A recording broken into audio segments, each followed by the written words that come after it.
بہت زمانے پہلے مصر میں ایک ظالم بادشاہ حکومت کرتا تھا جس کا نام فرعون تھا۔ کو خدا کہتا تھا اور بنی اسرائیل پر ظلم و ستم کرتا تھا۔ ایک دن اس نے خواب دیکھا کہ بنی اسرائیل میں ایک لڑکا پیدا ہوگا جو اس کی سلطنت کو ختم کر دے گا۔ خواب کی تعبیر سن کر وہ ڈر گیا اور اس نے حکم دیا کہ بنی اسرائیل کے ہر نومولود لڑکے کو قتل کر دیا جائے۔ اسی وقت حضرت موسیٰ علیہ السلام پیدا ہوئے۔ ان کی والدہ بہت پریشان ہوئیں، لیکن اللہ تعالیٰ نے انہیں وحی کے ذریعے حکم دیا کہ موسیٰ کو ایک صندوق میں رکھ کر دریا میں بہا دیں اور فکر نہ کریں، اللہ ان کی حفاظت کرے گا۔ موسیٰ علیہ السلام کا صندوق بہتا ہوا فرعون کے محل کے قریب جا پہنچا۔ فرعون کی بیوی آسیہ نے اس بچے کو دیکھا اور اللہ سے دعا کی کہ یہ بچہ ان کا قرار چشم بنے۔ فرعون نے پہلے انکار کیا، مگر بیوی کی محبت کے باعث بچہ محل میں پال لیا گیا۔ حضرت موسیٰ علیہ السلام محل میں جوان ہوئے، لیکن ان کا دل اپنی مظلوم قوم کی طرف مائل تھا۔ ایک دن انہوں نے دیکھا کہ ایک مصری ایک بنی اسرائیلی پر ظلم کر رہا ہے، تو انہوں نے غصے میں آ کر اسے ایک گیونسا مارا جس سے وہ مر گیا۔ موسیٰ علیہ السلام کو خوف لاحق ہوا اور وہ مصر سے نکل کر مدین کی طرف روانہ ہو گئے۔ مدین میں انہوں نے ایک کنویں کے پاس دو لڑکیوں کی مدد کی جو اپنے جانوروں کو پانی پلا رہی تھی۔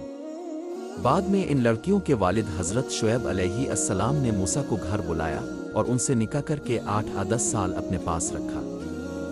کئی سال بعد جب حضرت موسیٰ علیہ السلام اپنی بیوی کے ساتھ مصر واپس جا رہے تھے، راستے میں طور پہاڑ کے قریب ایک آگ دیکھی۔ جب وہ اس کے قریب گئے تو اللہ تعالیٰ نے انہیں نبوت عطا فرمائی۔ اللہ نے حکم دیا کہ وہ فرعون کے پاس جائیں اور اسے اللہ کی عبادت کی دعوت دیں۔ موسیٰ علیہ السلام کے ساتھ ان کے بھائی ہارون علیہ السلام کو بھی نبی بنا کر بھیجا گیا۔ حضرت موسیٰ علیہ السلام فرعون کے دربار میں گئے اور اسے اللہ کی طرف بلایا۔ فرعون نے مذاق اڑایا اور کہا، میں تمہارا رب ہوں۔ موسیٰ علیہ السلام نے اللہ کے دیے گئے معجزات دکھائے۔ انہوں نے لاٹھی پھینکی جو زبردست سانپ بن گئی اور ہاتھ نکالا تو وہ چمکنے لگا۔ فرعون نے ان معجزات کو جادو کہہ کر اپنے جادوگروں کو بلا لیا۔ جادوگروں نے رسیاں اور لاٹھیاں پھینکیں جو سانپوں کی طرح نظر آئیں، مگر حضرت موسیٰ علیہ السلام کا عصا ان سب کو نگل گیا۔ جادوگر فوراً سجدے میں گر پڑے اور ایمان لے آئے۔ فرعون کا غصہ اور ظلم اور بڑھ گیا۔ اس نے جادوگروں کو قتل کرا دیا اور بنی اسرائیل پر سختیاں تیز کر دیں۔ اللہ تعالیٰ نے موسیٰ علیہ السلام کو حکم دیا کہ اپنی قوم کو لے کر مصر سے نکل جائیں۔ موسیٰ علیہ السلام بنی اسرائیل کو لے کر رات کے وقت مصر سے نکلے۔ فرعون کو خبر ملی تو اس نے اپنی فوج کے ساتھ ان کا پیچھا کیا۔ جب موسیٰ علیہ السلام اور ان کی قوم دریا کے کنارے پہنچے تو سامنے سمندر اور پیچھے فرعون کی فوج تھی۔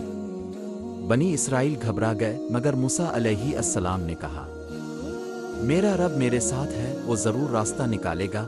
اللہ نے حکم دیا کہ عصا سمندر پر مارو۔